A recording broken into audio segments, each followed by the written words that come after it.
আসসালামু আলাইকুম। সংবাদে আপনাদের সবাইকে স্বাগত জানাচ্ছি। আমি ফিরোজ তোহা। শুরুতেই সংবাদ শিরোনাম জানিয়ে দেব এই মুহূর্তে হাতে পাওয়া সর্বশেষ গুরুত্বপূর্ণ আপডেট বাংলা সংবাদ। শুরুতেই থাকছে ষড়যন্ত্র বানচালে ঐক্যবদ্ধ হয়ে কাজ করতে হবে। বিএনপির যুগ্ম মহাসচিব সৈয়দ ইমরান সালে প্রিন্স বলেছেন, হিন্দু সম্প্রদায়ের দুর্গাপূজাকে কেন্দ্র করে পতিত স্বৈরাচার এবং দেশি বিদেশি স্বার্থন্বেষী মহল ষড়যন্ত্র করছে। তাদের এই ষড়যন্ত্র বানচাল করতে বিএনপি সহ সকল রাজনৈতিক দল এবং সকল শ্রেণী পেশার জনগণকে, হিন্দু সম্প্রদায়ের জনগণকে ঐক্যবদ্ধ হয়ে একসঙ্গে কাজ করতে হবে। এবারে জানাবো স্ত্রীসহ এনএসআইয়ের সাবেক ডিজির দেশত্যাগে নিষেধাজ্ঞা। জাতীয় নিরাপত্তা গোয়েন্দা অধিদপ্তরের সাবেক মহাপরিচালক মেজর জেনারেল টিএম জুবায়ের এবং তার স্ত্রী ফাহমিনা মাসুদের দেশত্যাগে নিষেধাজ্ঞা দিয়েছেন আদালত। রোববার ঢাকা মহানগর দায়রা জজ আদালতের ভারপ্রাপ্ত বিচারক ফারজানা ইয়াসমিনের আদালত দুদকের আবেদনের পরিপ্রেক্ষিতে এ আদেশ দিয়েছেন। জানাবো নির্যাতনের তথ্য চেয়ে আওয়ামী লীগের বিশেষ বার্তা।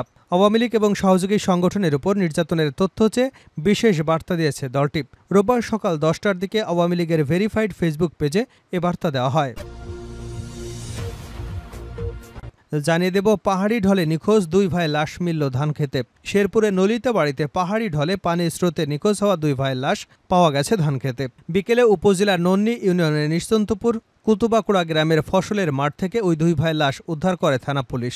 নিহতরা হলেন হাতেম আলী 30 এবং আলমগীর হোসেন 18। তারা একই এলাকার অভয়পুর গ্রামের মৃত বাসির উদ্দিনের ছেলে। স্থানীয়রা জানান, গতকাল শুক্রবার বাড়ি থেকে চোল্লাখালী নদীর পাহাড়ি ঢলে স্রোতের তোড়ে নিখোঁজ হন দুই ভাই। এরপর থেকে তাদের আর সন্ধান পাওয়া যাচ্ছিল না।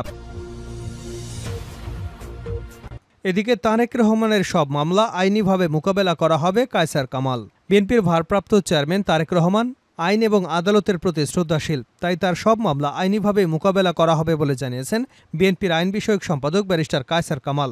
রোববার সুপ্রিম কোর্ট বার ভবনের সাংবাদিকদের এক প্রশ্নের জবাবে তিনি আরও বলেন, তারেক রহমান দেশের সবচেয়ে জনপ্রিয় নেতা, তিনি যথাসময়ে দেশে ফিরে আসবেন। এবং সর্বশেষ জানাবো আন্তর্জাতিক সংবাদ। বিমান হামলা সাইরেন বেজে উঠলে ভূগর্ভস্থ গর্তে আশ্রয় নিলেন নেতানিয়াহু। ইসরায়েলের সিজারিয়াতে বিমান হামলা সাইরেন বেজে উঠলে ভূগর্ভস্থ গর্তে আশ্রয় নিয়েছেন ইসরায়েলের প্রধানমন্ত্রী বেঞ্জামিন নেতানিয়াহু। স্থানীয় সংবাদ মাধ্যম ওয়ালা নিউজ ওয়েবসাইটের একটি প্রতিবেদনে এ তথ্য জানানো হয়েছে। প্রতিবেদনে বলা হয়েছে, তখন নেতানিয়াহু সিজারিয়াতেই নিজ বাসভবনে ছিলেন। এ সময় প্রতিরোধ যোদ্ধাদের ক্ষেপণাস্ত্র হামলা শুরু হলে শহরে সতর্কতামূলক সাইরেন বেজে ওঠে। এ সময় নেতানিয়াহু নিজের বাসভবন ছেড়ে ভূগর্ভস্থ একটি স্থানে আশ্রয় নেন। এতক্ষণ শিরোনাম শুনছিলেন, এবার বিস্তারিত। প্রিয় দর্শক, আপনি যদি এই চ্যানেলে নতুন হয়ে থাকেন, ভিডিওটি দেখতে দেখতে চ্যানেলটি সাবস্ক্রাইব করে আমাদের সঙ্গে থাকুন। আর এই ভিডিও সম্পর্কে আপনি আপনার মূল্যবান মতামতটি কমেন্ট বক্সে জানিয়ে দিন। আর হ্যাঁ প্রিয় দর্শক, জানিয়ে দিন ভিডিওটি কোথা থেকে দেখছেন। ষড়যন্ত্র বানচালে ঐক্যবদ্ধ হয়ে কাজ করতে হবে প্রিন্স। বিএনপির যুগ্ম মহাসচিব সৈয়দ ইমরান সালে প্রিন্স বলেছেন, হিন্দু সম্প্রদায়ের দুর্গাপূজাকে কেন্দ্র করে পতিত স্বৈরাচার এবং দেশি বিদেশি স্বার্থন্বেষী মহল ষড়যন্ত্র করছে। তাদের এ ষড়যন্ত্র বানচাল করতে বিএনপি সহ সকল রাজনৈতিক দল এবং সকল শ্রেণী পেশার মানুষ সহ হিন্দু সম্প্রদায়ের জনগণকে ঐক্যবদ্ধ হয়ে কাজ করতে হবে। দুর্গাপূজা উপলক্ষে সকালে বরিশাল প্রেস ক্লাবে বরিশাল উত্তর জেলা বিএনপি এবং অঙ্গ ও সহযোগী সংগঠনের সাথে জেলা এবং উপজেলা পূজা উদযাপন কমিটির মত বিনিময় সভায় প্রধান অতিথির বক্তব্যে এসব কথা বলেন তিনি। ইমরান সালে প্রিন্স বলেন, আওয়ামী মহল এবং দেশি বিদেশি শক্তি ছাত্র গণবিপ্লবকে মেনে নিতে না পেরে নানা উসিলা বিশৃঙ্খলা সৃষ্টি করে ছাত্র জনতার বিজয় নস্যাতে ষড়যন্ত্র চলছে। সকলের সম্মিলিত প্রচেষ্টার মাধ্যমে ইতিমধ্যে বিভিন্ন ষড়যন্ত্র ব্যর্থ করে দেওয়া হয়েছে। হিন্দু সম্প্রদায়ের দুর্গাপূজাকে কেন্দ্র করে কোনো ষড়যন্ত্র হলে তাও ব্যর্থ করে দেওয়া হবে। তিনি সকলকে সবসময় সতর্ক থাকার আহ্বান জানিয়ে বলেন, কাউকে ছাত্র জনতার রক্তের বিনিময়ে অর্জিত স্বাধীনতাকে নস্যাৎ করতে দেওয়া হবে না। ষড়যন্ত্র যত শক্তিশালী হবে, ছাত্র জনতার শক্তির কাছে সব ষড়যন্ত্র ভেঙে চুরমার হয়ে যাবে।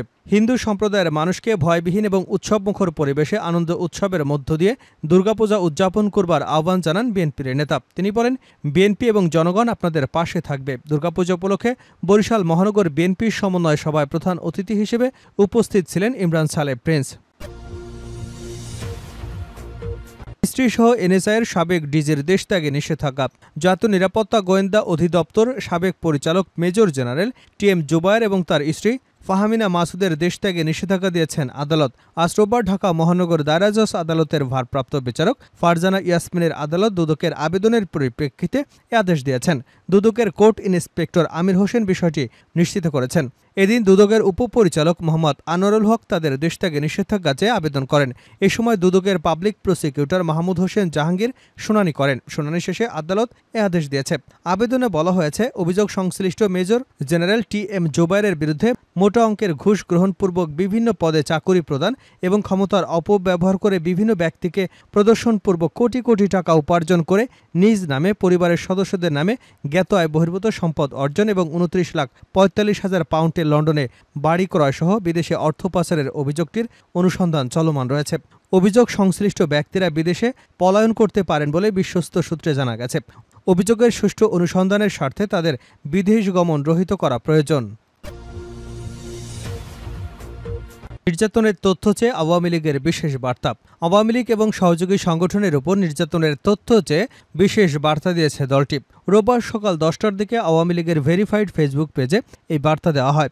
দলটির অফিসিয়াল ফেসবুক পেজে দেওয়া পোস্টটিতে বলা হয়েছে, আওয়ামী লীগ এবং সহযোগী সংগঠনের যে কোনো কর্মসূচি এবং আওয়ামী লীগের নেতাকর্মীদের উপর হামলা, অন্যায়ভাবে গ্রেপ্তার, হত্যাকাণ্ড, চাঁদাবাজি ইত্যাদি তথ্য, ছবি, ভিডিও এবং নিউজ লিঙ্ক প্রেরণ অথবা ইমেইলে তথ্য যে কোনো একটি ইমেইলে পাঠানোর জন্য দলটির পক্ষ থেকে অনুরোধ করা হয়েছে। পাহাড়ি ঢলে নিখোঁজ 2 ভাইয়ের লাশ মিলল ধানক্ষেতে। শেরপুরে নলিতা বাড়িতে পাহাড়ি ঢলে পানির স্রোতে নিখোঁজ হওয়া 2 ভাইয়ের লাশ পাওয়া গেছে ধানক্ষেতে। শনিবার বিকেলে উপজেলার নন্দী ইউনিয়নের নিশ্চিন্তপুর কুতুবাকুড়া গ্রামে ফসলের মাঠ থেকে ওই 2 ভাইয়ের লাশ উদ্ধার করে থানা পুলিশ। নিহতরা হলেন হাতেম আলী 30 এবং আলমগীর হোসেন 18। তারা একই এলাকার অভয়পুর গ্রামের মৃত বাসির উদ্দিনের ছেলে। স্থানীয়রা জানান, গতকাল শুক্রবার বাড়ি থেকে চেল্লাখালী নদীর পাহাড়ি ঢলে স্রোতের তোড়ে নিখোঁজ হন 2 ভাই। এরপর থেকে তাদের সন্ধান পাওয়া যাচ্ছিল না। কুতুবাকুড়া গ্রামের কৃষক হারুন এবং সিরাজুল ইসলাম আজ শনিবার বিকেলে ধান খেতে ও দুজনে লাশ পড়ে থাকতে দেখেন। পরে স্বজনরা এসে লাশ শনাক্ত করেন। নলিতাবাড়ি থানার ভারপ্রাপ্ত কর্মকর্তা সানোয়ার হোসেন বলেন, পাহাড়ি ঢলে স্রোতের তোড়ে নিখোঁজ হওয়া 2 ভাইয়ের মরদেহ উদ্ধার করা হয়েছে। পরিবারের পক্ষ থেকে আপত্তি না থাকায় আইনি প্রক্রিয়া শেষে মরদেহ দাফনের অনুমতি দেওয়া হয়েছে। শেষ করছে আন্তর্জাতিক সংবাদ দিয়ে। বিমান হামলা সাইরেন বেজে উঠলে ভূগর্ভস্থ গর্তে আশ্রয় নিলেন নেতানিয়াহু। ইসরায়েলের সিজারিয়াতে বিমান হামলার সাইরেন বেজে উঠলে ভূগর্ভস্থ গর্তে আশ্রয় নিয়েছেন ইসরায়েলি প্রধানমন্ত্রী বেঞ্জামিন নেতানিয়াহু। স্থানীয় সংবাদ মাধ্যম ওয়ালা নিউজ ওয়েবসাইটের একটি প্রতিবেদনে এ তথ্য জানানো হয়েছে। প্রতিবেদনে বলা হয়েছে, তখন নেতানিয়াহু সিজারিতে নিজ বাসভবনে ছিলেন। এ সময় প্রতিরোধ যোদ্ধাদের ক্ষেপণাস্ত্র হামলা শুরু হলে শহরে সতর্কতামূলক সাইরেন বেজে ওঠে। এ সময় নেতানিয়াহু নিজ বাসভবন ছেড়ে ভূগর্ভস্থ একটি স্থানে আশ্রয় গ্রহণ করেন। ইসরায়েলি গণমাধ্যমের খবরে বলা হয়েছে, লেবানন থেকে রকেট সালভো উৎক্ষেপণের সাথে সাথে ভোরবেলা থেকে মার্গালিওট, মিসগাব, আনিতা, হাইফা, কুরায়ট, একর, নারিয়া, বেলোটশিয়ান উপত্যকা, গেশের এবং মেনাহেমিনিয়াতে সাইরেন বেজে ওঠে। স্থানীয় গণমাধ্যম আরও জানিয়েছে, নেতানিয়াহু এবং বেশ কয়েকজন মন্ত্রী ইসরায়েলের উপর ইরানের হামলার সময় জেরুজালেমের শহরে একটি সুরক্ষিত ভূগর্ভস্থানে লুকিয়েছিলেন। এ সময় প্রতিরক্ষা মন্ত্রী ইয়োব গ্যালন্ট তেল আবিবের মন্ত্রণালয়ের অন্তর্গত একটি ভূগর্ভস্থ ভবনে নিজেকে ব্যারিকেড করেছিলেন।